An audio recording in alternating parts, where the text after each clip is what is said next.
20h, vous regardez la télévision Futur Média. Madame, monsieur, bonsoir. C'est un plaisir d'être avec vous. Voici tout de suite les titres de cette édition.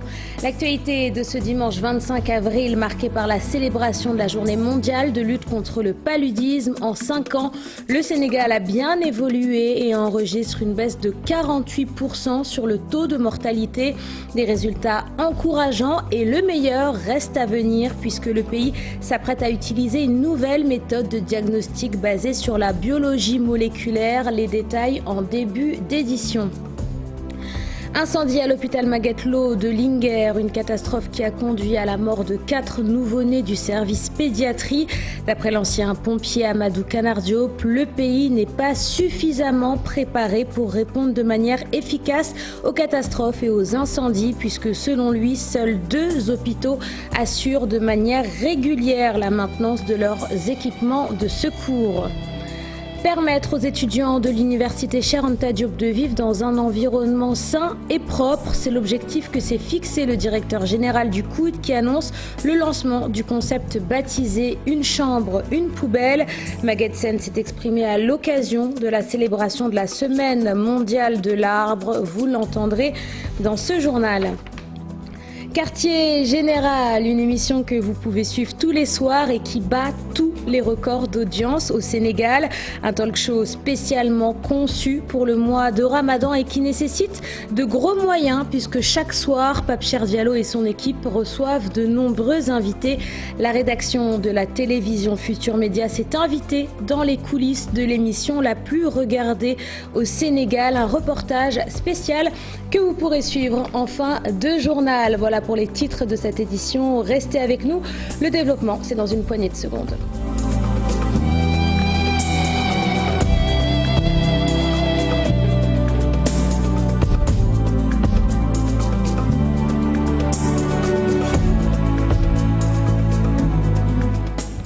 Bienvenue à tous et merci de vous informer sur la télévision Futur Média. Célébration ce dimanche 25 avril de la journée mondiale de lutte contre le paludisme. Le Sénégal a bien évolué depuis 2015 avec une baisse de 9,5% du nombre de cas enregistrés et 48% de réduction sur le taux de mortalité. Des résultats encourageants et qui devraient encore s'améliorer grâce à l'utilisation prochaine d'une nouvelle méthode de diagnostic par la biologie moléculaire. Objectif pour le Sénégal, éradiquer le paludisme avant l'année 2030. Pape Faraning et Youssou Barou. Des avancées significatives notées dans la lutte contre le paludisme.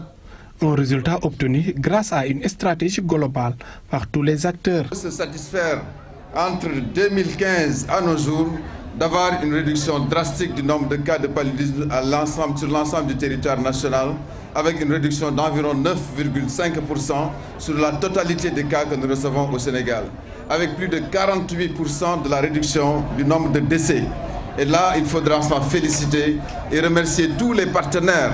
Mais les défis restent énormes pour atteindre l'objectif d'éliminer le paludisme d'ici 2030. Nous devons consolider les acquis, mais aussi et surtout accélérer le contrôle dans les zones à incidence élevée. Les populations ont un rôle déterminant à y jouer.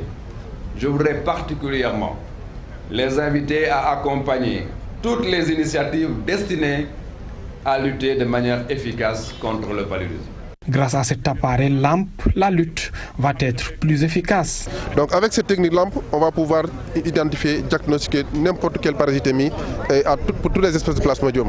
Ça veut dire quoi? Aujourd'hui, on a un outil extrêmement puissant qui va venir accompagner les outils qui étaient là et les stratégies. Et nous sommes sûrs aujourd'hui qu'on ne peut pas passer à côté d'un cas. Et aller à un niveau où on ne peut pas passer à côté d'un cas, on pourra pouvoir traiter tous les cas. À l'issue de cette cérémonie, 3 camions ont été donnés au ministère de la Santé pour lutter efficacement contre le paludisme. Et reparlons à présent de cet incendie qui s'est déclaré hier à l'hôpital Magatte-Lô de Linguère et qui a engendré la mort de 4 nouveau-nés du service pédiatrie. Une catastrophe pas si étonnante selon l'expert en incendie Amadou Canardiop. D'après cet ancien pompier au Sénégal, seuls 2 hôpitaux assurent la maintenance des moyens de secours et la formation du personnel en cas d'incendie et de catastrophe. Je vous propose de l'écouter. Ces propos sont recueillis par Saïla. Hier samedi à 7h, un violent incendie a ravagé le service néonatologie de la pédiatrie de l'hôpital Magatte Lô de Linguère. 4 nouveau-nés ont péri dans cet incendie et 2 avec des blessures assez graves, des brûlures assez graves. Cet incendie vient après l'incendie du centre de santé Gaspard Camara il y a 2-3 mois à Dakar. En cela que le ministère de l'Intérieur en charge de la protection civile et le ministère de la Santé doivent prendre des dispositions idoines pour revoir la place qu'occupe la sécurité incendie dans la gestion et l'organisation des établissements sanitaires et surtout mettre en place un service de sécurité incendie. Revoir quelles sanctions doivent endurer ceux qui ne respectent pas la réglementation de sécurité incendie dans ces établissements sanitaires. Maintenant, cette réglementation va depuis la conception, la construction, l'aménagement des centres hospitaliers. Malheureusement, la plupart de nos établissements sanitaires ne respectent pas cette réglementation. Si je prends l'exemple de Dakar, seuls 2 établissements sanitaires qui sont des CHU, assurent régulièrement la maintenance de leurs moyens de secours et la formation de leur personnel. C'est le CHU de Fann, de l'hôpital de Fann, et le CHU de Dantec, de l'hôpital de Dantec. À part ces 2 hôpitaux à Dakar, aucun établissement sanitaire ne respecte la réglementation en matière de sécurité incendie. On reparle de ce conseil présidentiel sur l'emploi des jeunes qui s'est tenu jeudi dernier en présence du chef de l'État. La Fédération nationale des boulangers du Sénégal dénonce sa mise à l'écart et assure que le secteur de la boulangerie regorge pourtant de nombreux emplois pour les jeunes. D'après le président de la FNBS, les boulangeries du Sénégal génèrent 70 000 emplois, des chiffres qui, selon lui, pourraient être largement supérieurs avec une meilleure implication du gouvernement. Suivant ce reportage, il est signé Chérif Diop et Younous Diatta. Avec 30 000 emplois directs et 40 000 indirects, le secteur de la boulangerie reste encore une niche d'emploi selon la FNBS. La Fédération nationale des boulangeries du Sénégal proteste contre la non-implication du secteur de la boulangerie dans les nouvelles résolutions pour l'emploi. Je suis dégoûté, je suis amer que la boulangerie n'a pas pris en compte dans ce show. Donc, dans certaines régions, il n'y a que la boulangerie comme industrie. Pourquoi? Et le niche de création d'emplois se trouve aussi dans ce secteur-là. Dans le secteur de la boulangerie, si on appuie la chaîne de valeur de l'agrobusiness avec l'implication des producteurs et des transformatrices de céréales locales, combien de créations d'emplois on peut créer au niveau de l'agriculture, des femmes transformatrices de céréales locales et les boulangers? Près de 8000 boulangeries existent au Sénégal. La croissance de la population donne de la marge pour la création de nouvelles boulangeries, avec comme corollaire de nouveaux emplois à pourvoir dans le secteur. L'augmentation de la population à 2,8, je pense que permet aujourd'hui de créer encore beaucoup plus de boulangeries, surtout au niveau des régions, n'est-ce pas? Donc, il n'y a pas assez de boulangeries pour la population sénégalaise. Donc notre objectif, c'est effectivement d'avoir beaucoup de boulangeries, qui va être beaucoup plus de boulangeries de proximité, qui vont permettre aux Sénégalais d'avoir un pain de qualité hygiénique. Les boulangers ont toujours souffert d'un manque de formation, le préalable à l'emploi dans un secteur d'activité devenu technologique. L'automatisation des usines va inéluctablement concerner l'industrie de la boulangerie. C'est devenu un métier très précis et on a toujours souffert de manque de formation. Les boulangers qui sont en place, souvent, ce sont des jeunes qui n'ont pas réussi aux études et qui se tournent vers la boulangerie en étant porteurs de sacs, pétrisseurs, enfourneurs, etc. On ne peut pas développer ce secteur sans former les boulangers, sans former les jeunes qui vont mieux comprendre et aimer ce métier et pousser les gens à venir faire ce métier-là, qui est un métier très noble. C'est de l'art. Le pain, un produit social au Sénégal, chaque jour, les Sénégalais en consomment 8 millions de baguettes. Et puis, suite au lancement du programme d'urgence pour l'emploi et l'insertion socio-économique des jeunes, le regroupement des vulcanisateurs du Sine sollicite eux aussi le soutien du chef de l'État. D'après ces travailleurs, le secteur d'activité est fortement impacté par l'épidémie du coronavirus et de nombreux jeunes exercent le métier de vulcanisateur. Ibou Diouf et Amadouba ont rencontré ces ouvriers. Je vous propose de suivre leur reportage. Opérant dans le domaine de la vulcanisation, La réparation des pneus reste leur domaine d'activité.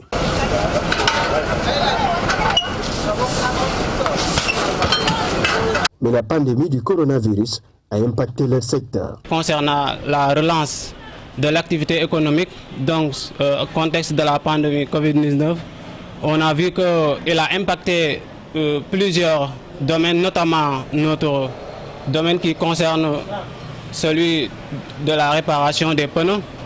Donc on sollicite encore une aide à l'endroit du président Macky Sall. À l'image du regroupement des vulcanisateurs du Sine, ces acteurs attendent leur part du fonds de relance économique. Pour qu'on puisse redémarrer normalement nos activités parce qu'on a su qu'il a été impacté. Il y a maintenant plusieurs jeunes qui sont partis au village parce que ne pouvant pas encore les regrouper ici toutes, donc il est obligé de diminuer certains de ces emplois. Donc pour cela, dans le cadre de la relance de l'activité économique, nous sollicitons une aide. Ceci nous permettra aussi de mieux consolider nos emplois et de redémarrer normalement les travaux. Les vulcanisateurs, des acteurs considérés par les usagers de la route comme protecteurs des engins roulants, en d'autres termes, ils sont garants de la bonne circulation et de la sécurité routière.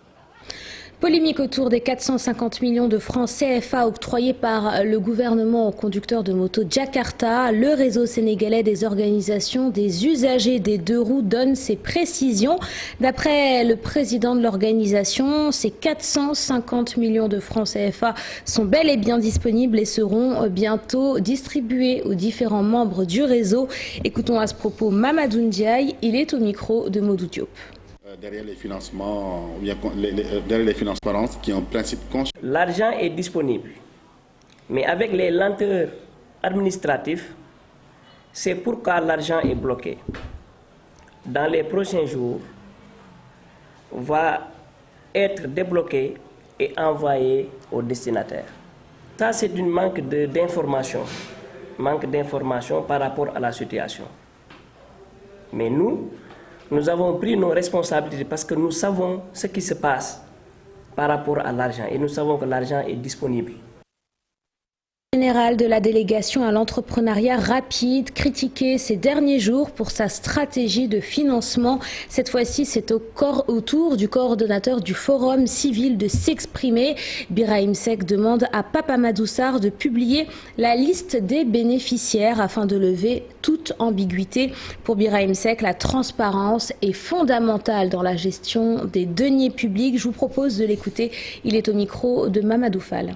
Qui est un principe constitutionnel qui est au-dessus de toutes les normes, voudrait fondamentalement que les noms des bénéficiaires soient connus. Nous ne voyons pas pourquoi l'ADER veut s'entêter à se recoquiller derrière les données personnelles. Pourquoi il veut également s'entêter à entretenir l'opacité derrière les financements, derrière les financements pour l'entrepreneuriat rapide. Nous voudrons fondamentalement que la liste des bénéficiaires soit publiée et ça qui est fondamentalement normal dans un état de droit qui promeut la transparence et la bonne gouvernance. L'ADER doit savoir, ou bien les responsables de l'ADER doivent savoir qu'ils gèrent l'argent public. Je vous le disais en titre, à l'université Cheikh Anta Diop de Dakar, le directeur général du COUD part en guerre contre la saleté et entend faire des pavillons des espaces de propreté où les étudiants pourront vivre dans de bonnes conditions. Une chambre, une poubelle, c'est le concept lancé par Maguette Sen qui s'est exprimé à l'occasion de la célébration de la journée mondiale de l'arbre. On écoute le directeur du COUD, il est au micro de Dissa Prera. Mais c'était important pour que l'université dispose de ce point-là. Nous tous, on a été témoins de dépôts sauvages dans l'espace universitaire. Un dépôt qui n'était pas loin même du service médical. Et tout le monde sait que la santé ne peut pas aller avec les ordures. C'est pourquoi nous avons créé ce point appelé PRN. Mais nous allons accompagner le PRN, puisque nous savons qu'il faut des poubelles dans le campus universitaire. On va commander des centaines et des centaines de poubelles qu'on va mettre à tous les coins pour que les étudiants puissent avoir à tout moment quelque part où jeter les ordures. On va s'organiser pour qu'à l'intérieur des pavillons, qu'il y ait encore des poubelles. Pour que l'étudiant, dans sa chambre même, ait une poubelle. Ça, c'est possible. À présent, direction le village de Pékès, dans le département de Tivaouane. Sur place, les populations n'ont plus accès à l'eau, et ce depuis la panne de l'unique forage de la localité. En plein mois de Ramadan, ces populations demandent l'aide du gouvernement. Suivons ce reportage de notre correspondant sur place, Charanta Diop.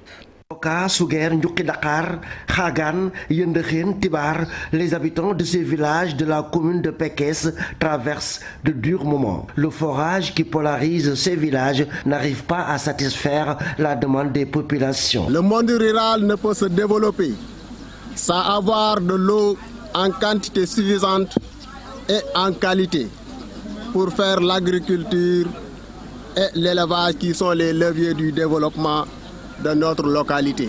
Bassirou Sall se désole du fait que leur forage soit confié à un autre gestionnaire sans l'implication des populations. Aquatec, qui est venu accaparer notre prestigieux forage construit depuis 1964 par les fils de la commune de Pékès. Cette société est venue prendre le forage sans le consentement de la population. Et en plus de cela, elle donne des factures avec une somme exorbitante. La population exige encore une fois de plus le départ de Aquatec sans condition et la restauration de notre forage. Aussi, la pénurie d'eau qui sévit à Pékès depuis des mois plombe les projets agricoles initiés par les hommes et femmes de plusieurs villages. Un programme extrêmement important qui prend en charge les préoccupations du monde rural et donne également des réponses concrètes aux difficultés que rencontrent les jeunes pour trouver un emploi. Et puis à Toubacouta, la mairie investit 200 millions de francs CFA dans l'aménagement d'un nouveau marché. Objectif du projet, soulager les nombreux commerçants qui vivent dans la localité et qui doivent parcourir chaque jour de nombreux kilomètres pour vendre leurs marchandises. Les détails avec Aminata Goudiaby et Abdou Karim Bey. Ce marché, construit juste à l'entrée de la commune de Toubacouta, s'étend sur 1,5 hectare, une soixantaine de cantines modernes réalisées sur le site et bien d'autres infrastructures pour un coût global de 200 millions de francs CFA. Au niveau du conseil municipal, on a voté un budget de 200 millions de francs CFA pour construire ce marché. C'est mon père, l'ancien président de la communauté rurale de Toubacouta, qui avait commencé à construire ce marché. Il n'avait pas pu terminer en raison de quelques difficultés financières. Notre équipe y a créé 60 cantines et des hangars. Et c'est une aubaine pour les nombreux commerçants de la commune de Toubacouta et des villages environnants.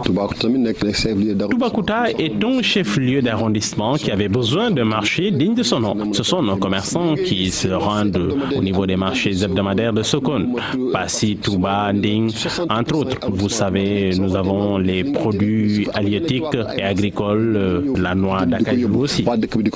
Et le chef de village de Toubacouta, et selon lui, l'infrastructure va surtout profiter aux femmes qui évoluent dans plusieurs domaines d'activité.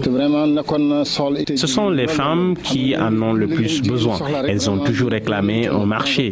Beaucoup d'entre elles avaient souvent des problèmes pour écouler leurs marchandises.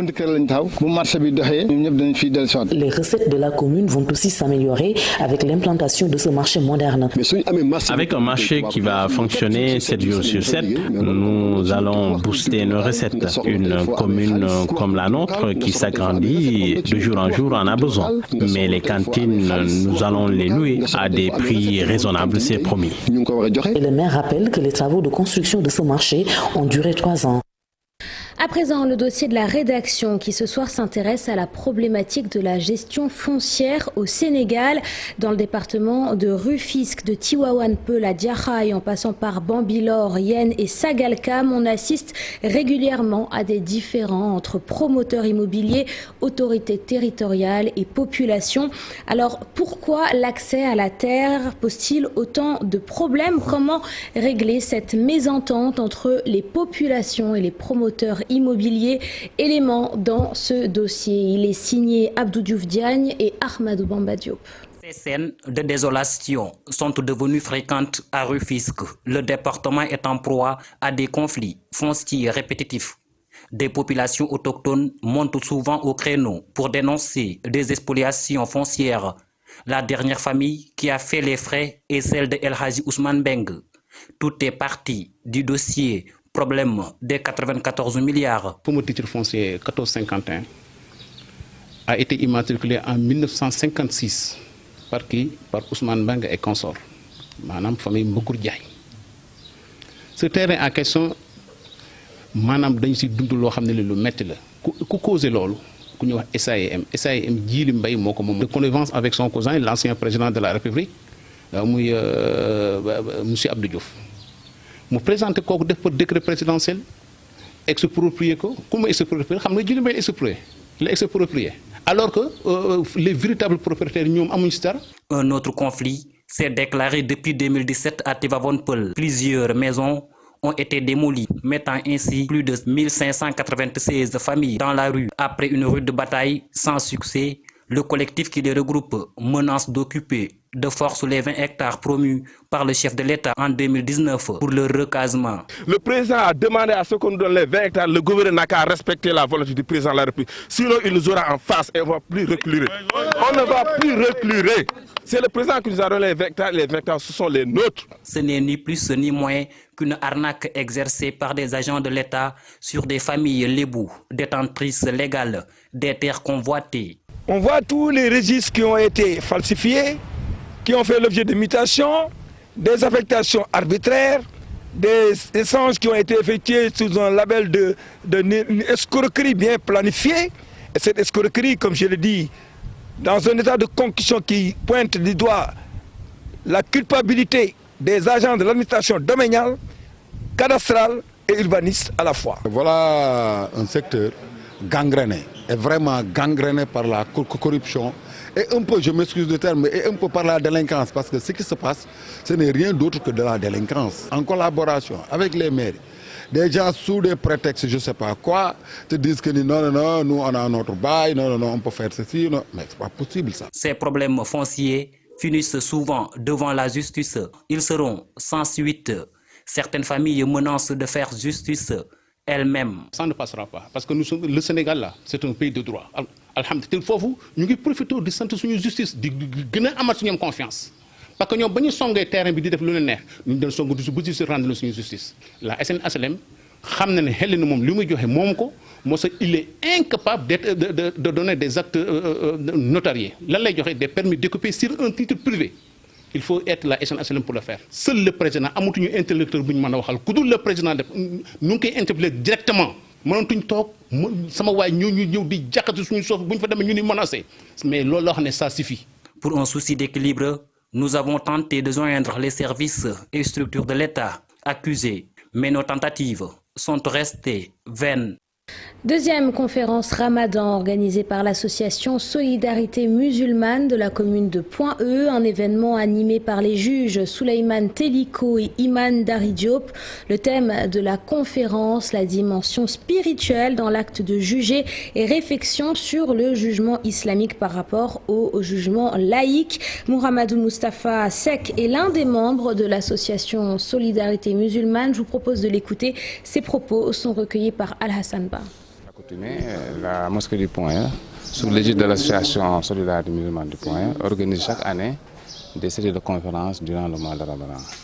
Aujourd'hui, c'est le deuxième dimanche et on a invité le juge Teliko pour faire un peu le parallélisme entre le jugement laïque et le jugement basé sur la charia. Il a rappelé dans son discours que nous sommes dans un pays où il y a 90% de musulmans, mais nous appliquons le jugement laïque. Donc, étant donné que nous sommes des musulmans et on est confrontés à souvent des problèmes de jugement, il était bien de venir élucider le public pour mesurer les deux jugements. Donc, la finalité, c'est juste pour éveiller encore davantage les fidèles, pour avoir de bons comportements par rapport au jugement que leur donnent souvent les magistrats et les avocats et les tribunaux qui se trouvent un peu partout au Sénégal. Et l'actualité de ce dimanche 25 avril, c'est également avec Mouhamadou Mahi Touré qui remporte la 6e édition du Grand Prix Sénico de récital du Coran. Originaire de Kaolack, le vainqueur a reçu la somme de 20 millions de francs CFA et un billet d'avion pour se rendre à la Mecque. La finale de la compétition s'est tenue en présence du ministre de l'Éducation nationale, Mamadou Talla. De la rencontre que vous avez pu voir à l'instant. En sport, le club des passionnés de voitures BMW a fêté ses 3 ans d'existence. Hier samedi, ces férus d'automobiles se sont réunis autour d'un circuit suivi par nos reporters Charsadi Boudiara et Amadouba. Une randonnée automobile de l'arène nationale au monument de la Renaissance pour marquer la 3e année d'existence d'un club de férus d'une grande marque de voitures. Nous sommes présents sur les réseaux sociaux, à travers Facebook, Instagram et Twitter. Nous avons aussi un groupe WhatsApp. Et sur demande, l'intéressé peut rejoindre ce groupe-là, acquérir déjà les polos qui sont à l'effigie du club et aussi bénéficier du Macron Badge sur lequel il pourra mettre ça au niveau de son véhicule. Et là, à l'occasion des événements que nous allons organiser, cette personne-là pourra venir participer. Un club qui ne manque pas d'ambition. Nous avons beaucoup de projets en vue. L'idée, c'est de créer des garages accrédités peut-être qui pourront, chaque fois qu'un membre aura des soucis de mécanique, pourra aller vers ce garage-là. Nous sommes aussi en négociation avec pas mal de partenaires qui sont prêts un peu à mettre la main à la pâte pour aider ce club un peu à grandir, organiser des événements sociaux parfois, pourquoi pas. Et voilà, il y a plein de choses en tout cas qui sont actuellement en train d'être préparé et un plan d'action sera bientôt mis en ligne pour que tout le monde soit au courant. On pourra arriver à un stade où signer des partenariats avec des grandes marques à partir de Munich, signer des partenariats avec la maison mère, leur dire qu'ils ont des passionnés qui sont là et qui auraient souhaité avoir des facilités. Après 3 années, les membres du club comptent organiser un événement phare dans un futur proche. Le soutien de leur maison mère n'y sera pas de trop. Et le grand reportage du jour, à présent, en ce mois de Ramadan, les télévisions sénégalaises ont modifié leur grille des programmes et ce, pour le plus grand bonheur des téléspectateurs. L'émission qui bat tous les records, c'est Quartier Général, un talk show animé par Pape Cheikh Diallo en compagnie des animateurs vedettes de la télévision Futur Média. En exclusivité, nous vous invitons dans les coulisses de l'émission la plus regardée du Sénégal. Vous allez voir, réunir autant de personnes sur un plateau nécessite une sacrée organisation. Suivons ce grand reportage. Il est signé Aminata Mbaresso et Petit Ndoye. C'est une des émissions phares dans le paysage audiovisuel sénégalais. Quartier Général, un plateau proposé par la télévision Futur Média pour accompagner les téléspectateurs après la rupture du jeûne. À chaque fois qu'il y a un programme qu'on doit mettre en place, on essaie de coller le programme aux réalités du pays, aux réalités de ce que consomment les téléspectateurs en termes de contenu télé.